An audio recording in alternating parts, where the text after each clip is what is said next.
ನನ್ನ ಉದ್ದೇಶ ಏನು ಅಂದರೆ ನಮ್ಮ ಸಾರಾ ಮಹೇಶ್ ಹಾಗೂ ಸಾರಾ ನಂದೀಶ್ ಅವ್ರನ್ನ ಅವ್ರು ಮಾಡಿರುವಂಥ ಅಭಿವೃದ್ಧಿ ಕಾರ್ಯಗಳನ್ನ ಸಹಿಸಲಾರ್ದೇ ಮಾಡಿರುವಂಥ ಕೆಲವು ಕಿಡಿಗೇಡಿಗಳು ಅಂದರೆ ಚಂದ್ರಶೇಖರ್, ಪ್ರಭಾಕರ್, ವಾಸಿಂ, ಏನವನ ಹೆಸರು ವಾಸಿಂ ಹಾಗೂ ಇತರೆಯರು ಅವ್ರು ಮಾಡಿರೋ ಆಪಾದನೆಗಳೇನು ಅಂತ ಅಂದರೆ ಸಾರಾ ಮಹೇಶ್ ಅವರು ರಸ್ತೆ ಅಗಲೀಕರಣ ಸಮಯದಲ್ಲಿ ಗೌರ್ಮೆಂಟ್ ಅನುದಾನ ಕೊಡಿಸುವಂಥ ವಿಚಾರದಲ್ಲಿ ತಾರತಮ್ಯ ಮತ್ತು ಅವ್ರ ದೌರ್ಜನ್ಯ ಮಿತಿಮೀರಿ ಹೋಗಿದೆ, ಇವ್ರನ್ನ ಅಂಕಿಅಂಶಗಳ ಸಮೇತ ಬಿಚ್ಚಿಡ್ತೀನಿ ಅಂತ ಹೇಳಿದ್ದಾನೆ. ಯಾರೋ ಚಂದ್ರಶೇಖರನ್ನು, ಮಾಜಿ ತಾಲೂಕ್ ಪಂಚಾಯತಿ ಅಧ್ಯಕ್ಷ. ಈಗ ಅವ್ರಿಗೆ ಚಂದ್ರಶೇಖರ್ ಮತ್ತು ಪ್ರಭಾಕರ್ಗೆ ನಾವು ತಿಳಿಸೋದೇನು ಅಂದರೆ, ಈ ಪೇಟೆ ಬಾಗಿಲಿಂದ ಹಾಸ್ಪಿಟ್ಲು ಸರ್ಕಲ್ವರೆಗೆ ಸಾಲಿಗ್ರಾಮ ಮಹಾವೀರ ರಸ್ತೆಗೆ ಅಗಲೀಕರಣ ಮಾಡುವಾಗ 3 ಸಭೆಯ ಗ್ರಾಮಸ್ಥರನ್ನ ಕರೆದು ಅವರ ಅನುಕೂಲಗಳಿಗೆ ತಕ್ಕಂತೆ ಅವರ ಜೀವನ ನಿರ್ವಹಣೆಗಳಿಗೆ ತೊಂದರೆ ಆಗದಂತೆ ಕರೆದು ಅವ್ರನ್ನ ಮನವೊಲಿಸಿ ಆ ರಸ್ತೆ ಅಗಲೀಕರಣಕ್ಕೆ ಒಪ್ಪಿಸಿ ಸಂಪೂರ್ಣವಾಗಿ ಅವ್ರಿಗೆ ಪರಿಹಾರಧನ ಕೊಡಿಸಿ ಆಮೇಲೆ ಅವರ ಮನವೊಲಿಸಿ ಅವರನ್ನು ಸಂಪೂರ್ಣ ಸಹಮತಕ್ಕೆ ತಗೊಂಡು ಅಗಲೀಕರಣ ಮಾಡಿದ್ದಾರೆ.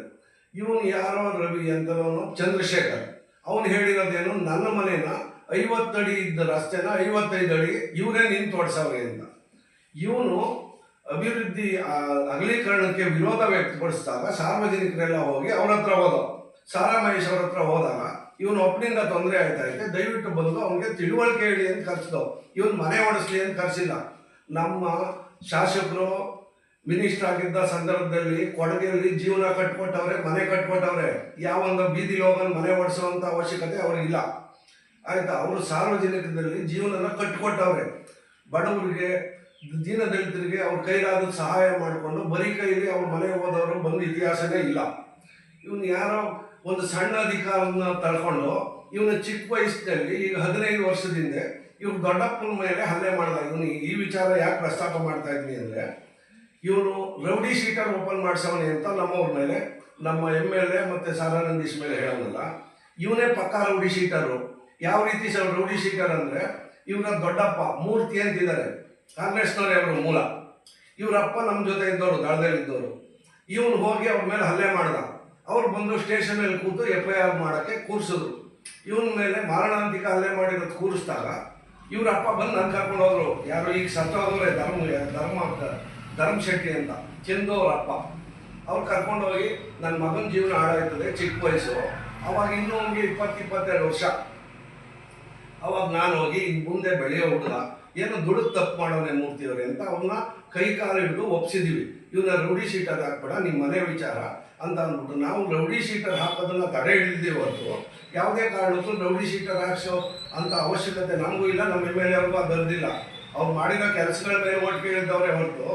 ಈಗ ಇವ್ರಿಗೆ ಹತಾಶೆ ಏನಾಗೈತೆ, ರವಿಶಂಕರ್ ಅವ್ರಿಗೆ ಹತಾಶೆ ಏನಿದೆ, ಅವ್ರು ಏನು ಮಾಡಿದ್ರು, ಅವರು ಯಾವ ರೀತಿ ಓಟ್ ತಗೊಂಡು ಗೆದ್ರು ಅನ್ನೋ ವಿಚಾರ ನಾವು ಪ್ರಸ್ತಾಪ ಮಾಡೋದಿಲ್ಲ. ಈಗ 27,000 ಮತಗಳ ಅಂತರದಿಂದ ಗೆದ್ದ ತಕ್ಷಣ, ಹೌದು ಅವರು ಜನಪ್ರಿಯತೆಯನ್ನು ಗೆದ್ರೋ ಬೇರೆ ಕೈಕಾಲು ಗೆದ್ರೋ ಆ ವಿಚಾರ ಬೇರೆ. ಅದಾದ್ಮೇಲೆ 1 ವರ್ಷದ ಒಳಗಡೆ, ಇವರು ಶಾಸಕರಾದ 1 ವರ್ಷದ ಒಳಗಡೆ ಮೇಲಿ MP ಎಲೆಕ್ಷನ್ ಬಂತು. 27,000 ಓಟು ಮಿಗಿಲಾಗಿ 6,780 ಓಟು ನಮ್ಮ ಜನತಾದಳಕ್ಕೆ ಕೊಟ್ಟರು. ಇವರ ಕಾರ್ಯವೈಖರಿ 1 ವರ್ಷದ ಜನಪ್ರಿಯತೆ ಗೊತ್ತಾಯ್ತಲ್ಲ.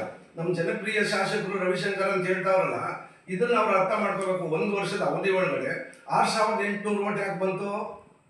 ಸಾರಾ ಮಹೇಶ್ ಅವ್ರಿಗೆ ಸೋಲಿಸಿ ತಪ್ಪು ಮಾಡಿದಂಥ ಜನಗಳು ಪಶ್ಚಾತ್ತಾಪ ಪಟ್ಟು ಕೊಟ್ಟಿರುವಂಥ ಓಟ್ಗಳು. ಮುಂದಿನ ದಿನಗಳಲ್ಲಿ ಇದು ಅವ್ರಿಗೆ ಮನವರಿಕೆ ಆಯ್ತದೆ. ಅವ್ರಿಗೆ ಏನಾಗೈತೆ ಅಂತ ಅಂದರೆ, ಇವರ ವೈಯಕ್ತಿಕ ಕೆಲಸಗಳು ಮಾಡೋಕ್ಕೆ ಇವರು ಖಂಡಿತವಾಗಿ ಶಾಸಕರು ಓಲೈಸ್ತಾ ಇರ್ಬೋದು, ಅದನ್ನು ನಮಗೆ ಬೇಕಾಗದೇ ಇರೋದು.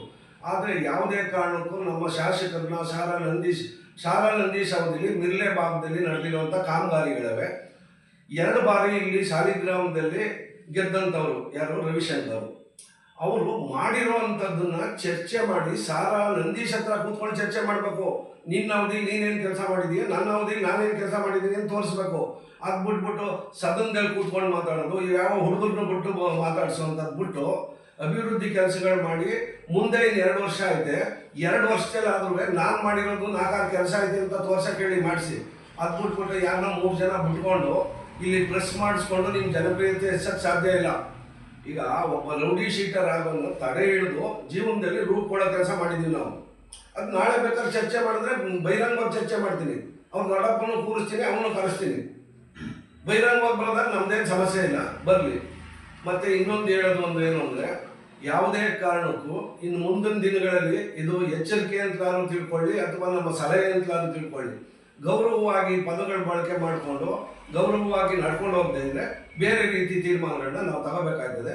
ಇಲ್ಲಿ ಬಂದಿರೋರು ನಾವು ಮುಖಂಡರುಗಳಲ್ಲ, ನಾವು ಅವರ ಆತ್ಮೀಯರು ಮತ್ತು ಸಾರ್ವಜನಿಕರ ಜೀವನದಲ್ಲಿರೋರು. ಇನ್ನು ಮುಂದೆ ಅವ್ರಿಗೆ ಪ್ರೆಸ್ ಮಾಡೋದು ತೋರಿಸೋದೇ ಬೇರೆ ರೀತಿ ತೋರಿಸ್ತೀವಿ. ಇವರು ತಂದ್ರೆಯಿಂದ ಒಂದು ತಂದ್ರೆ ಕೊಪ್ಪಳ ಮುಖಾಂತರ ಒಂದು ರಸ್ತೆ ಹಾದೋಗಿದೆ. ಈಗ ಒಂದು ತಿಂಗಳಿಂದೆ ಅಲ್ಲಿ ಇವ್ರ ಸಮಾಜದವರು ಯಾರು ರವಿಶಂಕರ್ ಸಮಾಜದವರು ಅವ್ರು ತೋರ್ಸವ್ರೆ ಇವ್ರು ಮಾಡ್ತಾ ಇರೋ ಕಾಮಗಾರಿನ. ಅದು ನಿಮ್ಮೆಲ್ಲ ಗಮನಕ್ಕೂ ಬಂದಿರ್ಬೋದು ಅಂತ ಅಂದ್ಕೊಂಡಿದ್ದೀನಿ. ಈಗ ಅವ್ರಿಗೆ ಹತಾಶೆ ಏನಾಗಿದೆ ಅಂತ ಅಂದರೆ, ಮುಂಬರೋ ಎಲೆಕ್ಷನ್ನಲ್ಲಿ ಅವ್ರ ಸಮಾಜದವರೇ ನಮ್ಮ MML ನಮ್ಮ ಸಾರಾ ಮಹೇಶ್ ಅವರ ಕಾರ್ಯವೈಖರಿ ಮೆಚ್ಚಿ ತಂಡೋಪತಂಡವಾಗಿ ಬಂದು ಸೇರ್ತಾವ್ರೆ ಅವ್ರ ಸಮಾಜದವರು. ಇದು ಅವ್ರಿಗೆ ಸಹಿಸಲಾಗದೇ ಇರೋ ತುತ್ತಾಗೈತೆ. ಆ ಉದ್ದೇಶದಿಂದ ಇವರು ಕೆಲವರು ಅಲ್ಪಸಂಖ್ಯಾತರನ್ನ ಕಟ್ಕೊಂಡು ನಮ್ಮ ತೇಜವಧೆ, ನಮ್ಮ ಸಾರಾ ಮಹೇಶ್ ಅವರು ಸಾರಾ ನಂದೀಶ್ ಅವರು ತೇಜವಧೆ ಮಾಡೋದು ಸರಿ ಇಲ್ಲ. ಅದಕ್ಕೆ ಬೇರೆ ರೀತಿ ಉತ್ತರ ಕೊಡೋಕ್ಕೂ ನಾವು ಸಜ್ಜಾಗಿದ್ದೀವಿ. ಗೌರವದಲ್ಲಿ ನೀರು 2 ವರ್ಷಗಳ ಕಾಲ ಅವರು ಶಾಸಕರಾಗಿದ್ದಾಗ ಏನು ಮಾಡಿದೆ ಅನ್ನೋ ಗುರುತನ್ನ ಉಳಿಸ್ಕೊಂಡು ಹೋಗಲಿ ಅಂತ ನಮ್ಮ ಸಲಹೆ. ಇಷ್ಟು ಹೇಳಿ ನನ್ನ ಮಾತು ಮುಗಿಸ್ತೀನಿ.